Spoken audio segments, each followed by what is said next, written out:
Shalom, meus irmãos, sejam muito bem-vindos ao canal do podcast da Restauração. Meu nome é pastor Gerson Barros, eu sou pastor da comunidade messiânica da Reconciliação e gostaria de fazer uma análise bíblica com você e, por que não dizer profética, do conflito entre Israel e o grupo terrorista do Hamas.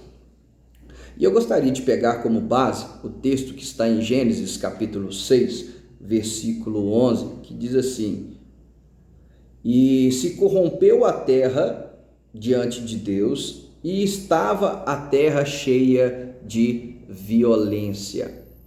A palavra hebraica aqui para violência é Hamas. A terra encheu-se de Hamas. Então, meus irmãos, esse grupo terrorista, ele não escolheu seu nome à toa. Não foi aleatório, foi proposital. E eu sei disso por causa do estatuto de criação do Hamas. Já no seu estatuto nós temos que o propósito da existência desse grupo é destruir Israel. Então, isso é algo interessante. E há aspectos proféticos sobre esse conflito que eu gostaria de analisar com vocês. E por que eu estou lendo Gênesis 6:11? Porque Gênesis 6 vai falar da geração pré-diluviana, a geração que antecedeu ao dilúvio. E quando nós vamos para a Brit Hadashah, para o Novo Testamento, vamos chamar assim a escatologia de Yeshua, Mateus capítulo 24, ele diz que a vinda do Filho do Homem se dará como nos dias de Noé, como nos dias de Noé. Então, quando eu estudo a geração do dilúvio, eu vou entender e vou compreender como que estará a geração que antecede a vinda de Yeshua. E isso é muito importante para nós. Outro ponto importante, e eu quero trazer um estudo aqui agora sobre uma perspectiva judaica, de interpretação judaica das Sagradas Escrituras. Existe um conceito judaico que se chama Maaseh Avot Siman Lebanim. Os feitos dos pais são um sinal para os filhos. O que significa isso? Aquilo que aconteceu com os patriarcas, aquilo que aconteceu com os nossos pais da fé, aponta para o futuro, aponta para aquilo que vai acontecer nos nossos dias, né? Essa é uma forma judaica de estudar as Escrituras. E quando nós vamos para Hebreus capítulo 11, nós temos ali a galeria dos heróis da fé. E dentre as personalidades ali, nós temos Noa, nós temos Noé. Então, aquilo que aconteceu nos dias de Noé aponta para aquilo que nós vamos vivenciar nos últimos dias. E outro aspecto que eu gostaria de chamar a sua atenção aqui é como que os sábios do povo de Deus estudam as profecias, como que eles veem as profecias bíblicas. Em Israel, vamos dar um exemplo, para o judaísmo ortodoxo, eles ainda estão esperando a vinda de Mashiach, a vinda do Messias. E aí, quando desponta um rabino muito proeminente, quando se levanta uma personalidade política, uma liderança muito forte, os sábios do povo de Deus, olhando as Escrituras, estudando, eles dizem: olha, essa pessoa tem grande potencial para cumprir as profecias bíblicas. Ou seja, não significa que é a pessoa, não significa que ela vai cumprir todos os pré-requisitos. E é nesta ótica que eu gostaria de fazer uma análise bíblica com você. Porque esse conflito entre Israel e o grupo terrorista do Hamas tem grande potencial de gerar a guerra de Gog e Magog. Então, analisando o que está acontecendo, esse acontecimento tem um grande potencial de cumprir a profecia bíblica da guerra de Gog e Magog, Ezequiel 38. E Ezequiel 38 dentro da, vamos chamar assim, da escatologia judaica, a guerra de Gog e Magog, quando você estuda essa profecia, a interpretação judaica é: essa guerra ela vai terminar com a vinda de Mashiach, com a vinda do Messias, ok? Então é muito interessante, porque quando a gente analisa esse conflito, a gente tem que lembrar primeiro como que ele aconteceu, quando que ele aconteceu. Israel estava saindo de uma festa bíblica, que é a festa de Sukkot, a festa dos tabernáculos, que tem duração de 7 dias. E no 8º dia, há uma outra celebração, Shemini Atzeret, o 8º dia de congregação, de reunião, que é conhecido também na tradição judaica como Simchat Torá, a alegria da Torá. E nesse 8º dia, no último dia, que o grupo terrorista Hamas ataca Israel de uma forma que Israel nunca sofreu antes. E o que nos chama a atenção? Porque na festa de Sukkot, na festa de tabernáculos, qual é o texto profético que é estudado durante esta festa? Ezequiel, capítulo 38, a guerra de Gog e Magog. E quando você pega o capítulo 37 vai falar da restauração de Israel. Da restauração de Israel como nação. Então, para existir Gog e Magog, no capítulo 38, tem que haver a restauração do Estado de Israel. E isso já aconteceu em 1948. Estamos quase a 80 anos já da criação do novo Estado de Israel. Então, isso é muito interessante. E tem um outro aspecto que eu gostaria de que você soubesse também. Os rabinos, os sábios do povo de Deus, eles ensinam que aquele que estuda, se nós entendermos os primeiros capítulos de Gênesis, nós vamos encontrar os segredos do universo. Se nós cavarmos, estudarmos os primeiros capítulos de Gênesis, nós vamos encontrar os segredos, todos os segredos dos últimos dias, os segredos proféticos. E o que me chama a atenção é que esse conflito ele pode se arrastar. Eu estava ouvindo um professor de geopolítica analisando esse conflito e ele me lembrou algo interessante, ele mencionou algo interessante. Ele lembrou de um conflito que os Estados Unidos encabeçou, juntamente com algumas nações aliadas, quando os Estados Unidos atacam o Iraque para derrubar o regime ditatorial de Saddam Hussein e acabar com o terrorismo ali no Iraque. E essa guerra, ela se iniciou em 2003 e ela se estendeu até 2011, 8 anos de guerra. Isso me chamou a atenção por causa da declaração que Benjamin Netanyahu deu, o primeiro-ministro de Israel, que agora chega, que agora eles iam varrer, iam terminar, iria acabar com esse grupo terrorista Hamas da terra de Israel. Então, essa guerra, ela pode se estender. Então, essa guerra ela tem um grande potencial de gerar a guerra de Gog e Magog. Por exemplo, já não se fala muito, mas a guerra entre a Rússia e a Ucrânia, a Rússia ela ataca e entra no território ucraniano em fevereiro de 2022. Nós já estamos há quase 2 anos nessa guerra. E esse conflito entre Israel e o grupo terrorista do Hamas já está envolvendo outros grupos terroristas, como o Hezbollah, já está entrando. Então, isso está envolvendo outros grupos terroristas. Israel já descobriu que o Irã ele tem ajudado. Então, esse conflito ele pode tomar uma proporção que pode gerar a guerra de Gog e Magog, que é a guerra que vai resultar na segunda vinda do Senhor Yeshua. e eu gostaria de analisar com vocês o texto das Sagradas Escrituras. Em Gênesis, capítulo 10, nós temos algo muito interessante que eu gostaria de compartilhar com vocês. Gênesis capítulo 10 diz assim: estas, pois, são as gerações dos filhos de Noé, Sem, Cão e Jafé, aos quais nasceram filhos depois do dilúvio.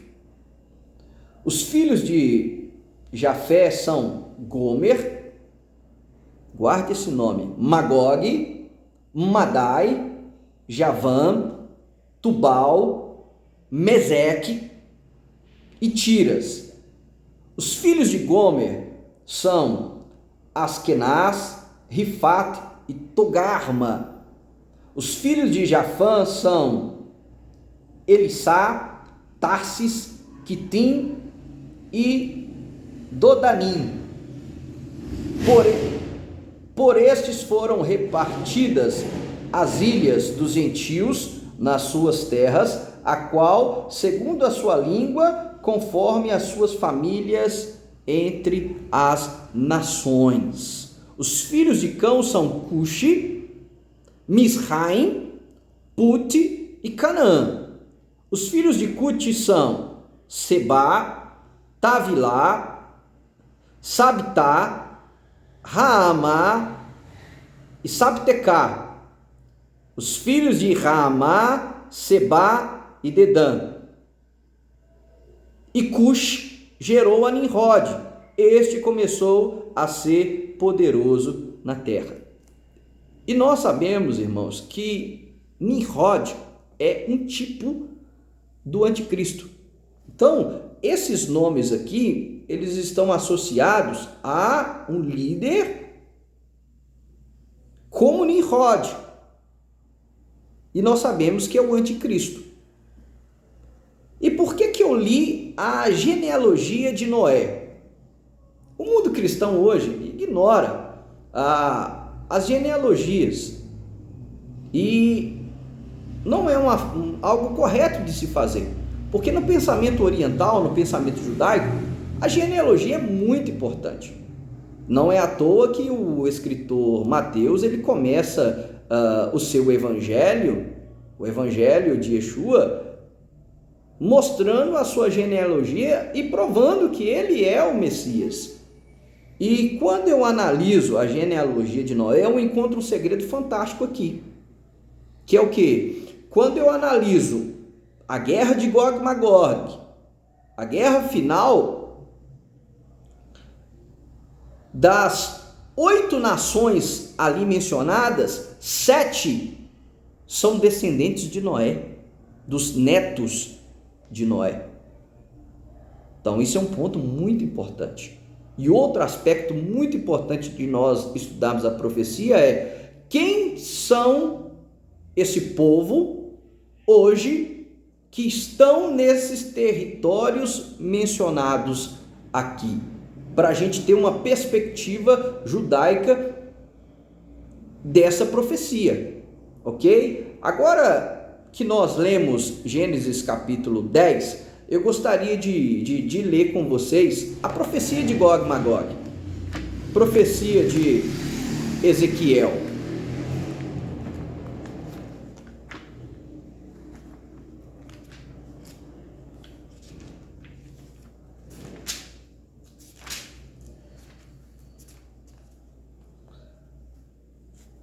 Ezequiel 38.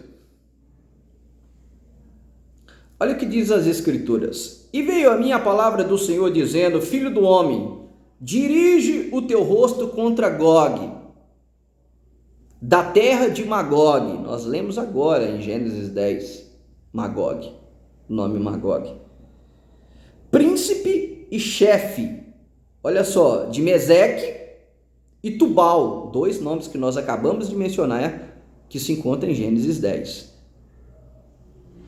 E profetiza contra ele. Então, a profecia diz aqui para virar o rosto contra Gog. Gog é um líder político. Aqui o anticristo.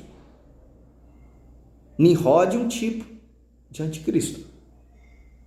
E disse: assim diz o Senhor Deus, eis que eu estou contra ti, ó Gog, príncipe e chefe de Meseque e Tubal. E eu te farei voltar e porei anzóis nos seus queixos. E te levarei a ti e a todo o teu exército, cavalos e cavaleiros, todos completamente equipados, grande multidão com escudos e rodelas, todos portando espada. Persas, e aqui nós temos a Pérsia, que é o único nome que não é encontrado ali em Gênesis 10. E quem é a Pérsia hoje? O Irã, inimigo declarado de Israel. O Irã já declarou, já verbalizou isso, que vai varrer Israel do mapa. Então, vamos lá. Etíopes e os de Líbia, com eles, todos eles com escudos e capacetes.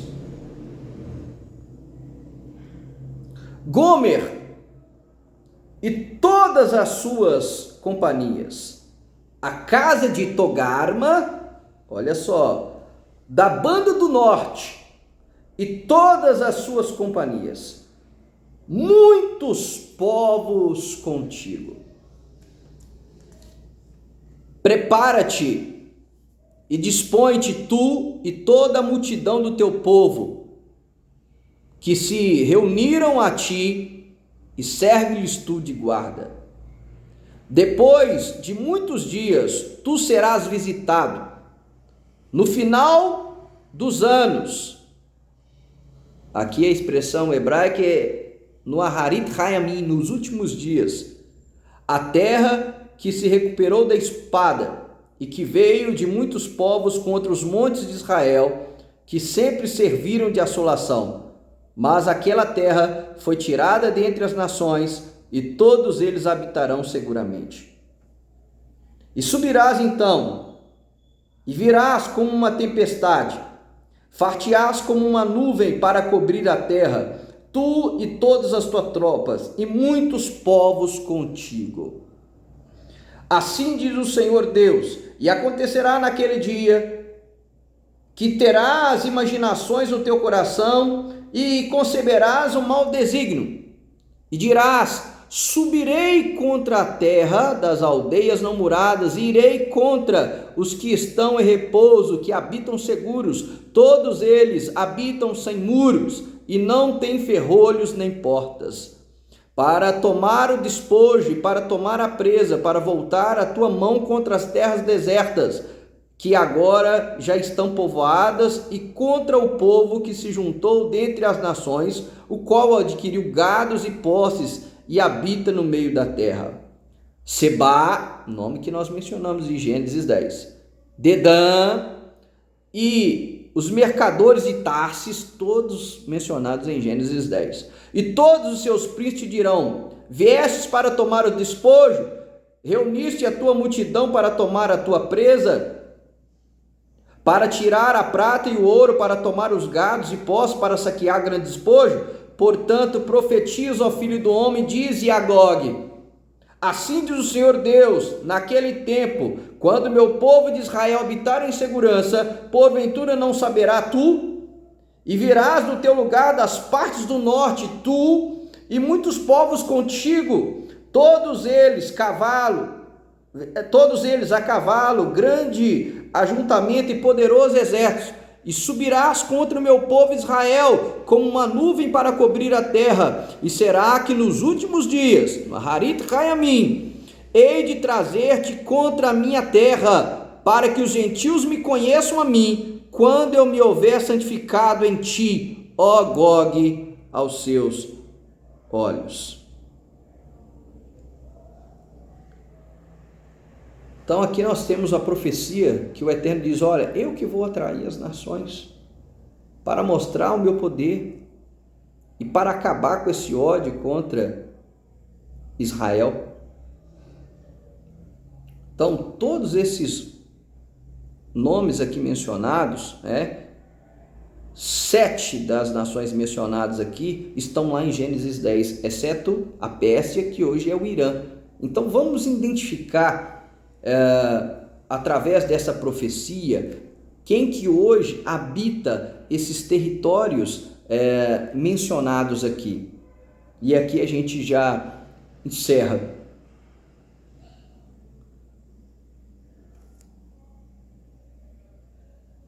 Meseque.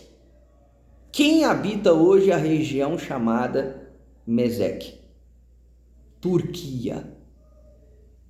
Guarde esse nome. Tubal é a região ali do sul da Rússia e pega um pouco ali do Irã. Pega aqueles países da antiga União Soviética, os países terminados ali com ão, Cazaquistão, etc. Cush, mencionado aqui, Sudão, República Islâmica do Sudão. Put, a região de Put, quem povoa toda a região de Put hoje? A Líbia, a Argélia, o Marrocos e Tunísia. Gomer é o centro da Turquia. Togarma é a região que abrange a Turquia e a Síria. Então, todos esses países, se você pegar o mapa, todos esses países hoje são islâmicos. Então nós estamos falando de uma entidade islâmica.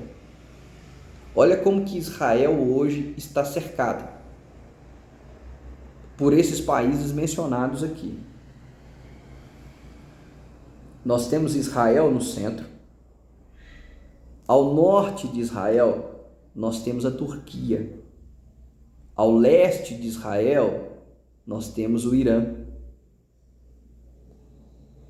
Ao sul de Israel, nós temos a República Islâmica do Sudão. E ao oeste, nós temos a Líbia.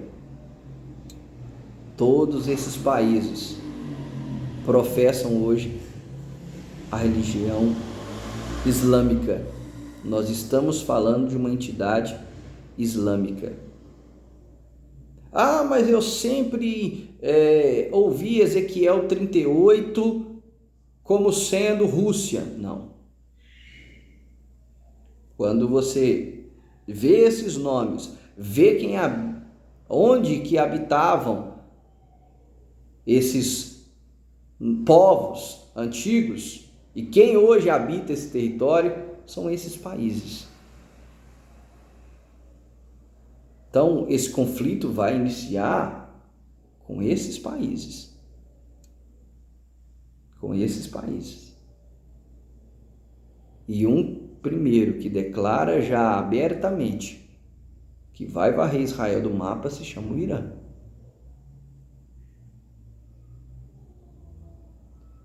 E se você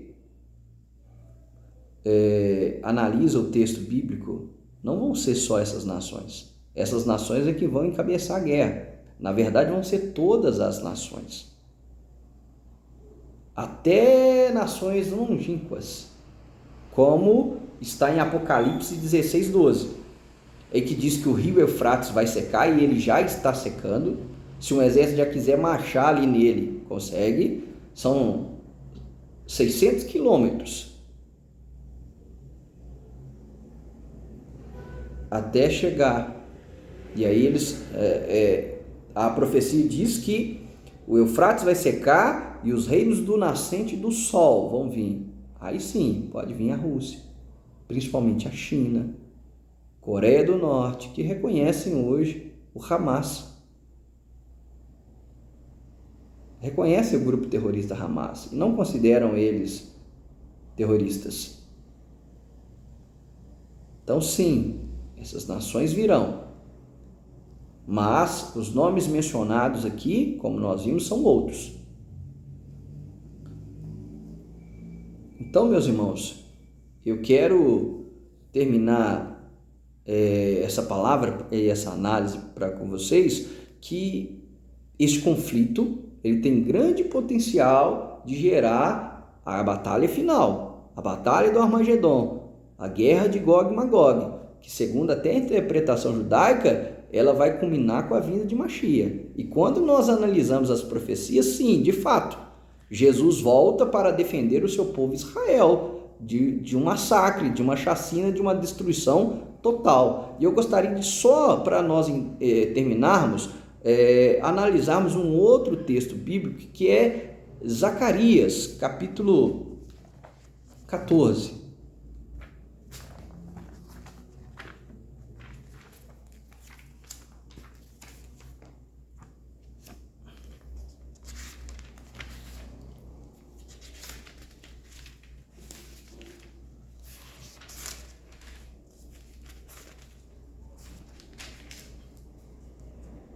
Olha o que diz Zacarias capítulo 14. Eis que o dia do Senhor vem, e no meio de ti serão repartidos os teus despojos, porque olha o Eterno dizendo, eu reunirei todas as nações para combater contra Jerusalém. Então o Eterno aqui vai curar o antissemitismo de todas as nações. E a cidade será tomada, e serão saqueadas as casas e violentadas as mulheres. E metade da cidade irá em cativeiro, mas o restante do povo não será extirpado da cidade. Então o Senhor sairá e lutará contra aquelas nações, como lutou no dia da batalha. E naquele dia, os seus pés, Deus tem pé? Adonai tem pé?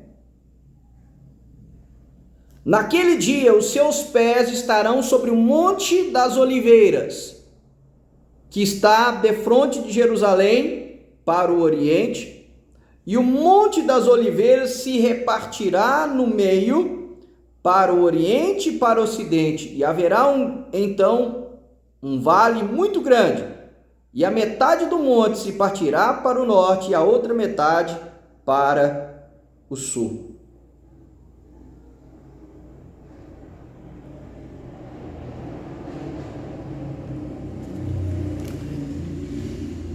Então o